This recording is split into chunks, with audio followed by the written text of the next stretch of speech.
Good day, everybody. My name is Carlos. Welcome to My Life Without Limits. And it's been quite a while Mm-hmm. where we met Leah and I again to record. So this is a fun time. But I want to introduce Leah, which is the co-host of this show, the brain of this show, and everything from this show, right, Leah? Yes. Like the multiple. Well, now you play your part too. It's Yeah, okay. that's true. But yeah, you were away and at home in Mexico visiting family, so we took a bit of a break. But did you have a good time? You had a good trip reconnecting with family? I did. Yeah, it was pretty relaxing. I brought the rain, which we needed. So Mm. we Good. needed the rain. So it's good. It's good to be with family for a little bit, kind of go a Mm-hmm. little bit away from my regular tasks. And yeah, Yep. Everybody needs a break. it was quite good for my mental health too as well. So Yes. Yes. Oh, that's good. good for Glad that. to hear that. For that. We do have a amazing guest today that once again Leah came across, Mm-hmm. and they're authors, and or authors. And then Mm-hmm. Leah, I would love for you to introduce these two wonderful ladies to our guests, so that we can go on with the show and have fun. Yeah, I'm excited to learn more about them. Came across an article about a really cute little book. So I thought I would just reach out because, as everyone knows, if you've been listening, we've had a few authors on recently, and I'm just really enjoying that. But I'm also a book nerd, so I'm always kind of happy to meet, authors and have a new book to add to the collection. So we are welcoming Anne Marie and Christine with us. So I don't know, Anne Marie, do you want to get started just by introducing yourself and letting us know just a little bit about you, and then we'll just get into everything about you guys. Sure. Thanks so much for having us. So I'm Anne-Marie DePape. My background is as a developmental psychologist, and we're here today to talk about the book that I co-authored with Christine Quaglia. And the book is meant for children, usually around the age of 4 to 8. So we're looking at some of the younger ages. And one of the things that we'll talk about today is the main character, Shadow, and we'll talk about how he's more than just a pet. Yes. Oh, I love that. That's what I like. And yeah, your background, when I was reading your guys' bios on Amazon, I was like, wow, you guys, you guys got pretty extensive backgrounds. I'm excited to learn more. Thank you, Christine. Welcome. Hi, thanks for having us today. We're really excited to be here. And I am Christine, the co-author of Charlotte's Shadow, along with Anne-Marie and our great illustrator, Kenzie Edge, who did such a beautiful job of bringing the book to life because, words are important. They shaped the whole story, obviously, but it was actually emotional for the both of us when we saw these characters, the way we had seen them in our heads, actually take shape on a page. And it was a very cool process to go through that. I'm a social worker. I work at our local university. I'm in Windsor, Ontario. And I work with students with disabilities in accessibility services. And I also have a disability myself, a congenital neuromuscular disorder of an indeterminate nature. So I've been dependent on the use of mobility aids throughout most of my life. I became more dependent the older I got, in the, bigger and taller and whatever I got, and the greater the fall risk, the more I needed to become increasingly dependent on a wheelchair. So that experience and, sort of thinking about how it shapes this book and what we wanted the book to say. And Anne-Marie's got experience with disability as well in her professional life, working with children with autism and lots of other things that she's done. That was the lens through which we really wanted to tell the story in order to make sure that it was a representative story. Right. Yeah. But also universal, because we don't want a child who maybe doesn't necessarily have a disability to think, or a family without a child with a disability to think that this isn't a book for them too, Mhm. because it really is a book for anyone who Yeah. understands love and friendship, and especially the unconditional love between a child and their pet, no matter what role that pet plays. So it really is at its heart a universal story, which is what we wanted very much. Aw, that's perfect. And did you guys know each other before? Like, how did you get connected, the two of you?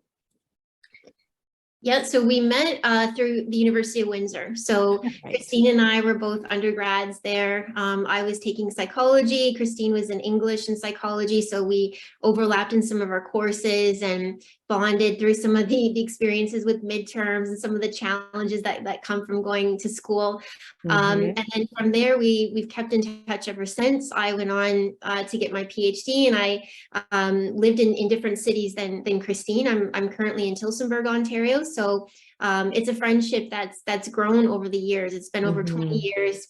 And it's something Aw. that we've always talked about, that we wanted to write this children's book.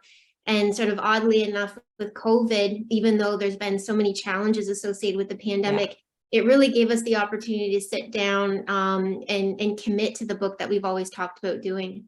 Oh, I love that. And I'm finding that with a lot of our guests, that a lot of people actually have really great things that have come out of the pandemic. And now I'm thinking I should have been keeping track, and but that's okay. We I all just think lost it's really cool. Yeah, we all lost track of something in the pandemic for sure. So Yep, yeah. exactly. Oh, no, I absolutely Yeah. love that. And is writing a book like always kind of been something that you wanted to do, or did you just kind of come up with that together?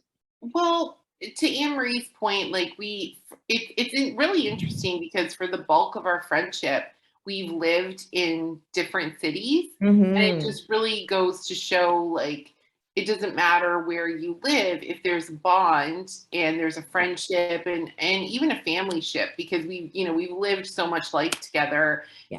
Your family at that point, right? So Mhm. that geography didn't matter, and it continues not to matter. But in terms of like writing the book, as Anne Marie pointed out, it's something we had always talked about in this sort of abstract way, just because Mhm. of how our interests were aligned. Like I've always I've always written a little bit, like for different magazines or blogs or things like that. I was an English major, maybe like a frustrated journalist. I'm not really sure, but I've always written in it sort of informally, and occasionally it's been published or whatever. Yeah. But in terms of a children's book, this was just something that we sort of held between us. Like it wasn't an independent project that someone was going to, like, I had intention of doing on my own, or Yeah. Anne Marie had intention of doing on her own. It was just always assumed that this was something we were going to be doing together. But Mhm. again, to Anne Marie's point, like there was always something else, right? Finishing school, starting a job, Absolutely. working through a move, or first home ownership, or whatever the case might have been, stuff going on with family, like, but then COVID, there was literally nothing to do. You can only like bake so much and eat so Mhm. much, and there was Bread, literally right? Did you guys have right. a bread starter? Everyone had the sourdough starter. I didn't even attempt. I didn't even attempt that, to be honest, because that would have ended in a disaster, certainly. So, but there was a lot of baking of other Yep. things and eating, and then eventually it was like, okay, there's literally nothing left to do. Yeah. I out Netflixed all the Netflixes. There's nowhere else to go, and we just, instead of like, and there were definitely moments of sadness and frustration that Mhm. everyone experienced during the pandemic, for sure. Mhm. But I think we were fortunate in the sense that we sort of made the choice to channel that into something a little more, Yeah. I don't even know if productive is the right word, but just something we'd always Sure. wanted to do, right? And so I guess productive would be the right word. It's like, okay, Yeah. how do we take, the sadness and the fear it's like, what are we going to do with it other than, ruminate upon it? And so Yeah. we were like, okay, let's do this thing that we've always talked about and literally Yeah. never had the time for. So Yeah, no, that's how I feel about us with the podcast. Even we've talked about it for so long. Oh, we should do this, we should do that, and then you kind of don't. And then when, pandemic and we were doing so much virtual, it was like, okay, well, maybe this is a good time to actually do this so we There you can go. still stay Yeah. connected to people and stuff. And I mean, a book, there's no better platform than online when you're doing a book anyway. So it's a really good project to do online. Yeah, and we were able to work well together virtually. Like I said, a large part of our friendship has been virtual. Mhm.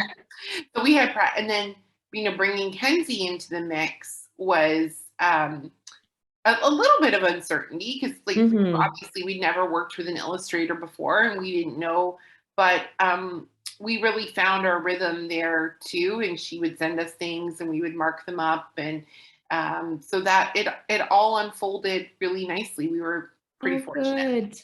Oh, that sounds fun. Yeah. Aw. I always wonder how challenging it is to write a children's book, because it's even though it might have few words here and there, it might have more words. It's I think it's even more challenging because you're targeting to, in this case, your book is for children for 4 to 8, right? So you got to make sure that you're using the right words, you're using the right, I don't know, the right characters.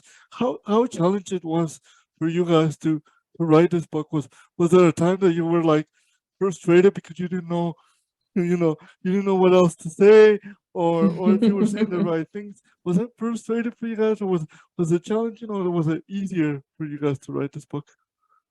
I think once we had an idea of the concept, it made it easier to write, but there definitely was a lot of discussions at the very beginning, trying to get a sense of what are we going to write about, what do these characters look like, even the scope of it, right? We wanted to have this lesson about disability and we wanted to focus on representation, but we wanted to make sure it was kid friendly as well. So definitely a lot of discussions were had with Christine and I. And one thing that we decided on was that we wanted it to come from a dog's perspective. And so once we had that was kind of the thing that just brought everything together. And the reason for that is we wanted there to be this relationship with Shadow, the dog, and Charlotte, who is its owner. And we wanted kids to really see Charlotte, who kids find out has a disability, and it's revealed at the very end. But we wanted kids to develop that bond with her and to really see Charlotte from Shadow's perspective. And so having that bond between the two of them was just something that just came so naturally to us. Both of us have dogs. We know the bond that can exist with pets. And so once we had that concept, then it was just a matter of kind of putting down how Shadow sees Charlotte. And what we conveyed was that he really sees her as a superhero. And so it's a very unique perspective. The way that he describes her as being larger than life. And what's interesting about it is because her physical disability is not revealed until the very end, kids often go back throughout the story and they look at the illustrations, and then that's when they realize that she is in a wheelchair and Shadow is performing these different types of tasks, and that he's more than just a pet. He's actually a service dog. Yeah. You did mention, sorry, go ahead, Christine, go ahead. Oh, no, please go ahead. I said you did mention that of the disability shows at the end of the story. Is that something that you guys wanted to do, to show it at the end of the story for sure, or was it the purpose of it, or was it just that came naturally and be like, I just want to put it at the end because that's the way it flows with the story? Yeah, that was very intentional on our part. And it was because we felt really strongly about letting Charlotte be seen as a person first, a person who happens to have a disability second. And Anne-Marie came up, it really was her innovation to have the story told from Shadow's perspective. And it was such a great one because no one is going to see a child, especially the child they're bonded to the most, through more clear, unobstructed eyes than someone who loves them unconditionally. And nobody is going to love Charlotte as unconditionally as this boy Shadow. And so he was the vehicle through which we could see her as not only a person, but an extraordinary person, because she is all of those things. And she happens to be in a wheelchair, as she is all of those things. So it really created a unique perspective and a unique lens through which to see the world of this book.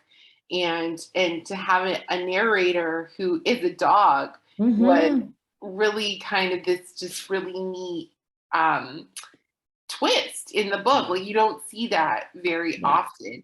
And you, to go back to your challenge question, writing something that you want to be powerful and you want to address all of these big themes like perspective taking and unconditional love and empathy and friendship, like those are big things. And to try to pack a punch in a small children's book, it's like writing an essay when you only have a page to do it versus 25 pages, right? It's a totally different thing. And I'm really proud to say I think we did rise to that challenge. But that reveal at the end, you know, is not rooted in any type of let's try to hide that she has this disability. It was intentional because it's just not the most important thing or the most interesting thing about her. Like, it's there, but it's not that interesting compared to all the other things and all the other and whatever else she and Shadow bring to the table. Their disability doesn't describe her personality, doesn't describe her emotions, which is what you're trying to show in the book. So that's exactly. I think that's awesome, because we were talking today. Carlos is doing a presentation to a young class next month, and we were talking about, you know, I think they were aged 4 or 5, and it was, you know, talking about inclusion and cerebral palsy. And it's kind of like, oh, you know, when it's that young, you know, we have some books and stuff, but, you know, so maybe that's something that you need to add to your list. Carlos is writing a children's book, you know, kind of like that about, you know, maybe that's, something you should, in that way, when you go do presentations, you've kind of got. And we had somebody in our parent group on Facebook too, looking for a kid-friendly video about cerebral palsy. And it was like, wow, there's not really a lot out there that, you know, really explains it for kids really quickly, like not too long, something just short and quick. Well, if you decide to do that, Carlos, come to us. We've got experience with what this looks like. So. Yes, I'll definitely do. For sure. Yeah, I think it's great. Was Charlotte based off anybody that you know, or was it just you? She's just a regular kid, or did you have somebody in mind? We definitely wanted her to be, you know, independent, fiery, and Christine and I have talked about that. One character that reminds us of that is Anna Green Gables. Oh, nice. Yeah, so looking at Anne as kind of being that fiery person who you know, just wants to take on the world. You know, and going back to the previous question, just wants to be seen as a person first. So the wheelchair is something that helps her, you know, get around, and Shadow definitely contributes to that. But really, somebody that wants to be seen first, and just be seen as a kid her age doing things that other kids do. It's interesting though, like, the fiery temperament, like Anne-Marie's talking about, you know, for me, I think of Anne with an E, like Anne-Marie said. I also think of Eloise at the plaza, you know, that little girl just like running rampant all through this hotel and just taking on everything that she sees in her path and telling people she has inner resources. You know, she's like a 6-year-old girl saying that. And but now, with the benefit of hindsight, looking back on the book, I'm not gonna lie, like I see a little amalgam of my personality, of Anne-Marie's personality. Oh, cool. Like, and that wasn't intentional. Like we're not like narcissists here who are like, we're gonna fashion this child exactly like this. But I think it's not possible to not, you know, see yourself even a little bit and infuse a little bit, like, you know, Charlotte's her thoughtfulness, her precision with her decision making, her, those things would be Anne-Marie. The like other things with like, her sense of humor, or the way she's just like, I'm gonna do this thing. I'm not sure how, but I'm gonna do like that. That's all.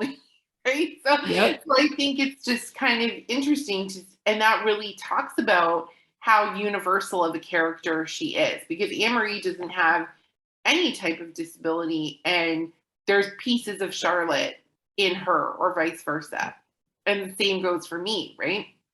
And I think, one of the things that was important to us was this aspect, like we wanted Charlotte to be a representational character, not just because she has a disability and has a service dog in a wheelchair, but also temperamentally, right? Yeah. And so, because like for me, and I've talked about this a little bit before, when I was a kid in the 80s, and I'm a total book nerd, like you, Leah, like over the pandemic, I read almost 300 books because I was like, oh, nothing else to do. Time to pick up a book again, like it was like 5 minutes had passed since I picked one up. But when I was reading children's books in the 80s, and thankfully this is changing, and we're so happy to be a part of that change and proud to be a part of that change, I wouldn't see myself in the pages of those books. Yeah. So when I imagined myself in the book after reading it, I was never in a wheelchair, because it was like, and I didn't know this at the time, but my mind was like, oh, you better remove yourself from the wheelchair because you're not going to fit in this narrative without it. And so Charlotte is so important to us on so many different levels because of who she is, but also because of what she means to kids maybe like me who are in a wheelchair and don't often see themselves in the pages of a book. So we're just so proud of her. It's really important. It's like with The Little Mermaid, the new one, where all these, the little girls who are seeing themselves now with this new Little Mermaid who has the same color skin as them, and it's just so beautiful to see them so excited. And it's also interesting how disruptive that is to some people's sensibilities in terms of, oh, well, like, can you actually be a superhero if you're in a wheelchair? Or can you actually be those conversations are so good and so important, because the answer is, of course you can. In Shadow's eyes, of course, Charlotte is a superhero. And I think to a lot of people, she is. Yeah. And same with The Little Mermaid. So we're proud and happy to be part of that changing concept of what things mean. Like, what does it mean to be a superhero? Well, it means to be someone like Charlotte. Right? Exactly. Right. You don't have to fly and be the strongest person in the world. It's more than that. Yeah. It's other things. So cute. I just love the idea. And my cousin does, she works for Aspen Dog Services here in Edmonton. So she trains, she's a puppy trainer and stuff for their dogs. And I think she'll appreciate this book too, because I know she'll post pictures sometimes with a dog that she's trained that's now meeting, its forever friend. And then the bond between them is going to be incredible, because dogs are so loyal. Yeah, they are. We've been featuring some of those service dogs on our Instagram page. Cool. That's another thing that we're trying to do is, really trying to promote the difference between a service dog versus a therapy dog versus emotional support dog. So if anybody's interested, they can follow us or check out our Instagram page, because we've been profiling different agencies and showing that bond that you're talking about. So people that the handlers are actually talking about, what it is that the support dogs are doing, how they've changed their life, and just really changed their outlook on having a disability. So many of them have said that, they didn't want to talk about their disability. They didn't understand why they had it, and it just falling into depression and different mental health issues. And then having this support from this animal and this unconditional love, like we've been talking about, changes their whole perspective. Yeah, that's something that I've noticed, TikTok being a platform that's been so great for raising awareness, that a lot of people who do have a service dog, when they'll film, when they know a seizure is coming, they're getting prepared, and then they show the process of what the dog does. And oh, it just gives me goosebumps all the time. I get so emotional because it's just like absolutely incredible to me. It's like, wow, you know, like we don't deserve those dogs.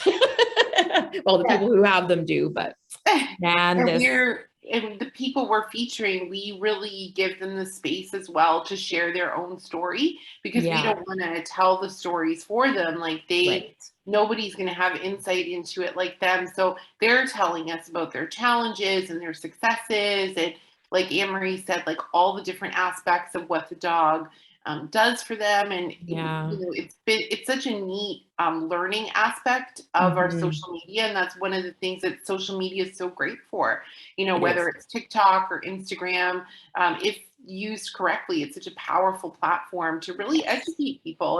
And that's what we're hoping those stories and highlighting those EPPs is.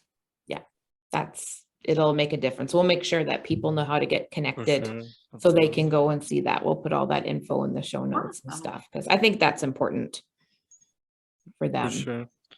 And I will add your book to my collection because I really want to read it in some of the classrooms of the kids. I think they will be very excited. I was looking at, you guys have a little bit of a promo video on Amazon, and I was like, oh, I wanted a little bit more, but that's that's what we were going for. That's what we're going for, yeah. So, gotta get more. What was the publishing process like? Is it independent? Like you guys do it yourself? I know Amazon makes it so, well, I think they make it easier now for people to get their work out. So how did you find that process? So we created a company called Little Books Press. So we created it so that we could publish this book and potentially even build Charlotte's Shadow into a series. So that's something that Christine and I are currently talking about.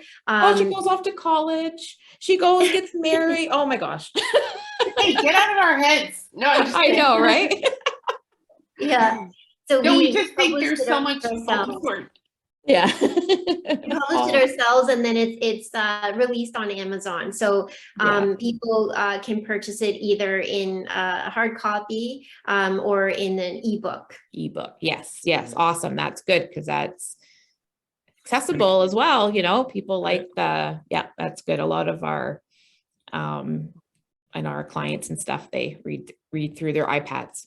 Sorry if I repeat the question, but so that means that you can get the book through the Little Press company that you created too, or only through Amazon? Is it? So Little Books through Amazon. Yeah, only through Amazon. Little Books Press is like our imprint that we published under, because we wanted to have as much, you know, creative license and control over the characters as we could. Yeah. We think these characters have so many worlds and lives left inside of them, and we kind of wanted to be the ones to make sure we knew where they went. So we formed Little Books Press for that reason, and then Amazon is our sole distributor. So it's a sole, okay. And it's it's a great distributor. I sent some other books down to a teacher in Lethbridge, and it was just so much easier than like physically taking them and putting them in the mail. I just ordered them and sent them over through Amazon. It doesn't get better. And we're really lucky. There's some small shops that have expressed interest in putting a few, which is great. You know, love the brick and mortar. It's awesome. But yeah, you're just not going to be able to wing a book away as far as you want it to go with such ease than Amazon. So that's who we went with for. Yeah, no, that's great. Yeah. I think that they're a great platform for that. And it's just to make it a little more simple for people, you know, who have a good story to tell like that you don't have to go hunting around for a publisher and, you know, try to sell the book when it just can be there for people. I think that's been really good. Yeah. And sell the book and also maybe alter it in fundamental ways that you don't necessarily want to do, but then in order to get it published, it's sort of like, so now we just got to have, you know, sort of free reign over these characters that we love so much. And Amazon provides a great opportunity for people looking to get into the publishing market to go for it. So we're fortunate to live in this time and to have that as an option for us, for sure. Yeah, I agree. There you go, Carlos. That's great. Get your book written. Yeah, every time every time I get all these authors, so it's pushing me towards trying to write a book for sure. Good. Yeah, For why sure. not? You got lots to say. For sure. That's for sure. Did it help with did we talk about that? If it helped your mental health a little bit while you were writing, like the process of it, was that anything good to kind of help? Because we talked about it helping to get you through a pandemic when you're kind of, but we just like to talk about mental health a little bit, and Yeah. what you guys do. So did you find it therapeutic in its own ways?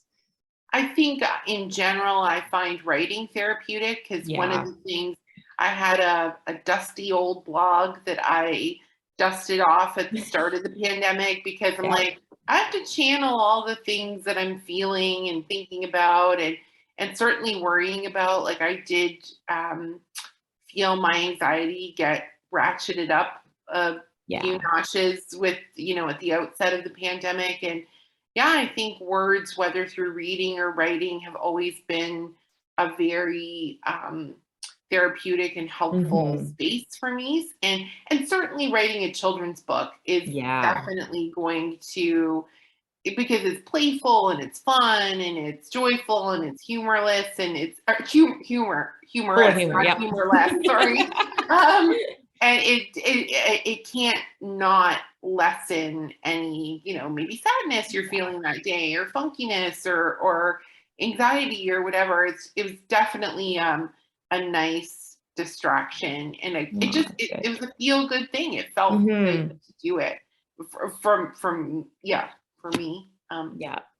And I think in my case, it felt good to kind of take some of that anxiety and then to apply it to something that was tangible, right? Like there was almost a sense of control that we had, that, okay, there's a lot of uncertainty around us, but we're doing this. It's something that we've always wanted to do. And then, having it published and then coming back and having kids come up to us and saying, there's so many kids that say they have a dog named Shadow, or there's a little girl that comes up to us and has, her name is Charlotte. Yeah. But then even seeing our books in schools and libraries and actually seeing kids that have disabilities, so kids in wheelchairs that are actually reading our book, is just amazing. So having that feedback as well is just confirm that this is something that there's definitely a need for. And these are stories that we also have featured on the Instagram page. So it's really neat to be able to take something that did provide that therapeutic quality during, an uncertain time for so many of us, and then to get that feedback that it made a difference, even in a small way. Sure. Absolutely. Yeah. And then what about, like, other than that, what do you guys do to keep yourselves mentally healthy? Or you enjoy a glass of wine in the evening kind of girls, or no? Just joking. Every day? No. Days that end in Y. Yeah, go ahead, Amory, and then I'll go for it. I think just going for walks, that's something that we've been doing quite a bit. Just getting out, right? Just realizing that there's a whole world around you, because I think sometimes you can just get so caught up in, the small things, and, and especially just watching the news, even though I want to watch the news and I want to be educated, it's just kind of putting a limit to, how much I can take in. And then knowing that there's things that I can do, just, stepping outside. I like to kayak. I like to be, outdoors with my dog, Sammy. And just getting a bit of fresh air, and just realizing that, okay, there's a lot of uncertainty, and that's okay. It's normal to have this anxiety. And then just using the tools that I've worked in the past to kind of bring that anxiety down. Helpful, right? Like knowing that it's okay to have a bad day, or it's okay to be feeling a whole range of emotions, right? And just, being open about it, and then just trying to find those tools, that we have in our toolbox to best cope with it. Yes. Yeah. Yeah. And yeah, I think, and it's realizing it's okay to, call a trusted person when you need to talk to them. It's okay to need medication. It's okay to need therapy. It's okay to need whatever it is that you need to sort of, make things okay for yourself. Because my dad had passed away in 2018. Okay. So Mhm. shortly before the pandemic, and it was not so much his passing that I was finding very difficult to cope with. He had suffered a tremendous amount before he actually Mhm. passed away, and that was the part. And so I started to talk to someone about grief and about, I found a grief therapist, and we were talking, and she said, one of the things we all have to do in the world is learn how to be okay with things that aren't okay. Yeah. And Yeah. they won't be okay, right? It's not okay that someone suffers. It's not okay that there's a global pandemic where, millions of people are ill or passing away or having long effects. And I think Anne-Marie's point about recognizing that it's okay to not be okay with things Yeah. that are not, but to find what you can do to become okay with it. And so for me, it is the occasional glass of wine, not gonna lie. Good. Yes. Yeah, but walking is very helpful. Mhm. Watching Charlie, my dog, run and Yeah. play outside with just like total freedom and abandon is a Mhm. great thing. Exercise was a part of it for me, just like moving my body in whatever Yeah. way that I could. Whatever you can. Yeah. Yeah, yoga, meditation, terrible meditator, but I try Oh, I all know, me the time. too. Yeah, but I'm reading an interesting book right now that's saying, meditation teaches us be in the present moment, but watch all of your thoughts pass by. And they're saying that's basically an impossible challenge for the brain because that's not what our brains are designed to do. Exactly. But Yeah. what you can do is, I think, zoom back from the things. You're not standing right up close to them and freaking out. You have a healthy distance from, and Yes. whether that's not watching the news 24/7, like I think so much of us were doing at the beginning of the pandemic to just try to understand what's happening. What do I need to do to keep safe and keep the people around me safe? Yeah. There was a protective factor, but at a certain point, I think stepping back from that, like Anne-Marie, was healthy and helpful. So yeah, there's lots, and it's a different thing every day Yeah. Right. that helps you to get through, right? Yeah. Sometimes just a nap is really helpful, Oh, and I a know. glass of water Yeah. is really helpful. A Like, glass. True. sometimes when I'm feeling a certain kind of way, and I'm like, what is this? And I get into all these complicated things in my I head, and I'm know. like, I'm probably just thirsty. Yes. Probably just need a I glass of should water probably just and get a glass just, of water. yes, it's true. Right. So I think it's just different all the time. But those are some of the things that, and like I'd already discussed, like the reading and the writing, those were just Yeah. things that helped me to zoom back from the intensity of whatever moment we have. Yeah. Yeah. No, that's good. And I love talking about, it's okay to not be okay. We did a big campaign through Cerebral Palsy Alberta about that, with parents being home with their kids and it's a struggle, so we were always, putting that out and reminding them it's okay if you're overwhelmed. It's okay to not be okay. And, And like, that's really important because that helps remind people that they're not the only one who's yes. not okay. I think sometimes that's what keeps people from admitting it because they're Yeah. like, I'm the only one. I'm the only, and you feel ashamed. Like everyone Yeah. else seems to be coping so well, and I'm like, so. But when you have someone you trust enough to be able to talk to you about it, it helps Yes. kind of normalize things in a sense. Where like, oh gosh, okay, I wasn't the only one feeling this way Yeah. because it's totally valid to feel this way in that situation. So Yeah. However you're feeling. I know I used to feel bad when, my daughter, she's 12, but when she would just talk so much, and then I'd be like, oh, I just need a break. But then I'd be like, oh, but I know so many parents that are wishing their kids would talk, and then I'm like, no, but it's okay. Cause this is my experience, and right now, if I hear the word yeah, mom one more time, I'm going to flip out. it doesn't mean you're not grateful she can't speak. It just means Yeah. you need a little tiny break Just from need a all the little tiny chitter break. chatter. Yeah, I Exactly. think my mom would concur with that assessment. Yeah.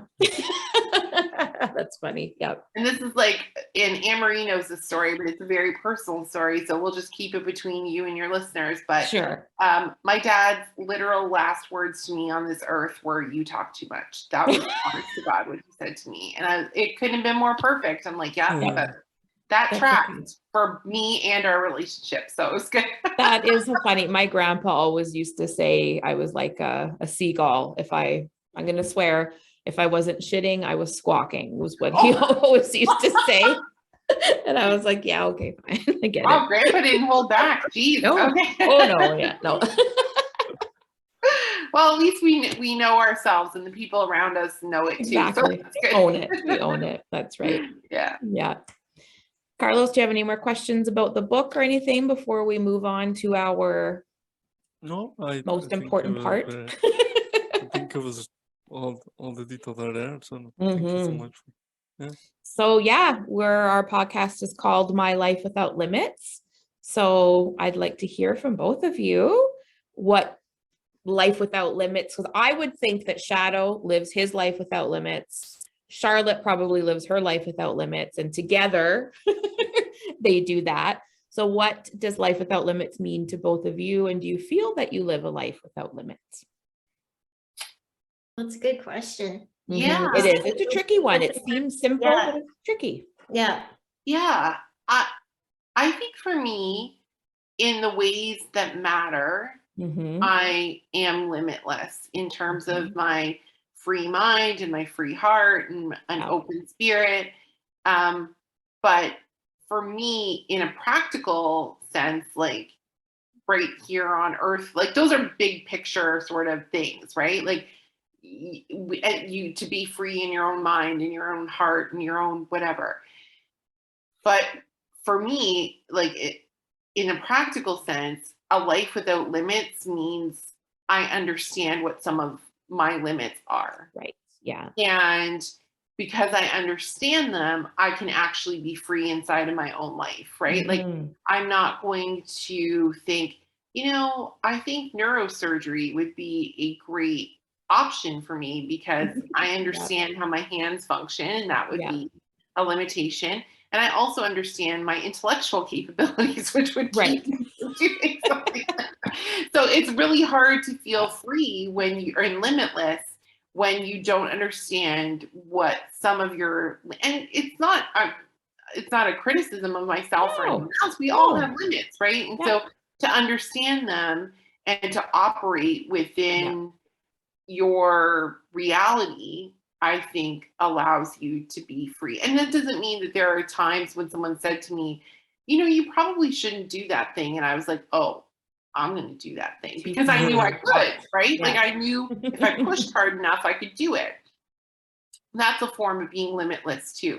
Yeah. So I don't think it's an either or. I think it's an either and kind of situation. Yeah, so like recognizing your limits not and either accepting and. them. Yeah. Both and. Sorry, I misspeak often. Nope. But so for me, a life without limits is being free and doing what I want to do within the bounds of what I can actually succeed at, and then subsequently feel good about. That's what's going to make me feel free. Yeah. Anne-Marie, I'm turning it over to you. I think for me, it's taking a look at how I can get myself out of my comfort zone. So I think one thing that I learned from a former teacher and who was a mentor of mine, she talked about the importance of stressing a plant, right? So if you think of a plant and if it's in sort of perfect conditions with sunlight and, the soil quality, the plant doesn't really get to its full potential, right? Yeah. But in other cases where, maybe it doesn't have a guarantee of the best conditions and, maybe there's some challenges that it has to go through, it really forces that plant to grow and to develop in ways that maybe it didn't know it was possible in doing so. So I think that's something that is important to me because I think so much of what we do is we want to resist that change. We want to kind of stay in our comfort zone. And I mean, particularly we've been talking about the pandemic, like that's something that all of us can relate to doing, right? Like we want to go back to what we did. And even now, like we're trying to go back to what it was like before the pandemic, but things have changed. So I think it's keeping that in mind, just always being open to learn, and always thinking about, okay, is this a new experience?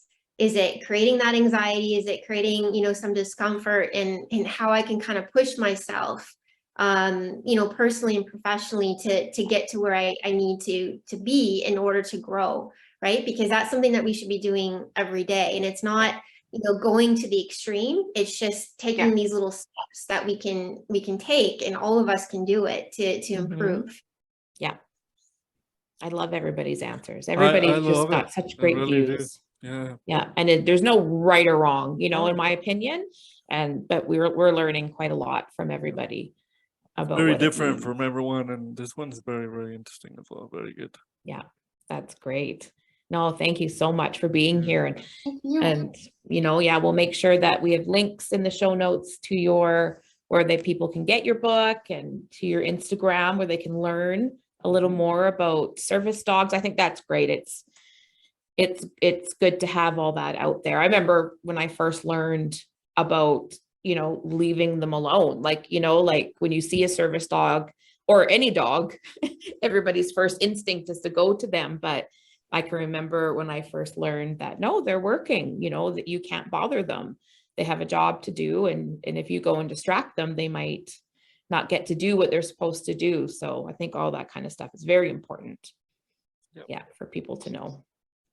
Thanks. Well, we hope our book and our work through our social media can shine a light on all of those things. And thank you for helping us to do so and giving us this great platform that we will, once everything's up, we would love to, you know, circle back to your podcast through our social media and let everyone know that we've been here and the great work that you guys do as well. So because you're doing really important work. Yeah, we're proud of just happy to give a platform too for people to get their stories out there. And it's just funny how we always talk, because it was always like based around Carlos, his experience of having cerebral palsy and all this, but then it still is, because I know that we have a lot of guests on where Carlos can really share experiences with someone else. But yeah, it's just finding that it's really important for other voices to get out. And if we can help people, you know, and amplify those voices, then that's exactly what we want to do. Exactly. Yeah. That's amazing. Thank you so much. Thank you. Thank you.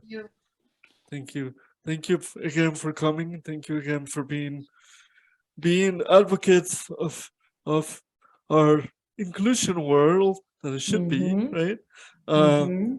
And thank you so much for that, because we need more people. I always said we need more people like you guys who are out there, because there are not that many people that are doing this, even though some people might think so. I think we still need more people that are doing to do this type of job, so that we can put a little bit of ourselves to change a little bit of the world, right? So we might not be able to change it all, but maybe a little bit at a time. That will work the best. So thank you so much for that and for coming. And thank you for everyone who's listening today, who will be listening. Make sure you look at the description, at the link in the description, to check on Anne-Marie's and Christine's book. It's amazing. So make sure we will have all the details there. I also would like to encourage you to join, all of you listeners who have somebody with you, to join the Instagram page, to see our postings, to spread the word. If you have anybody who might be wanting to be a guest, like this wonderful ladies, make sure to let us know, and we'll be able to love to have you as well on our show. And so thank you so much. Thank you, Leah. Is there anything else you want to say? No, I'm all good. Thank you. We've got lots of great guests lined up. So yeah, we do. We're just going to get right back into the groove. We do have a couple more guests to come up, and we'll be excited to continue this work. So thank you so much to everybody, and please remember to live your life without limits. See you later. Bye. Bye.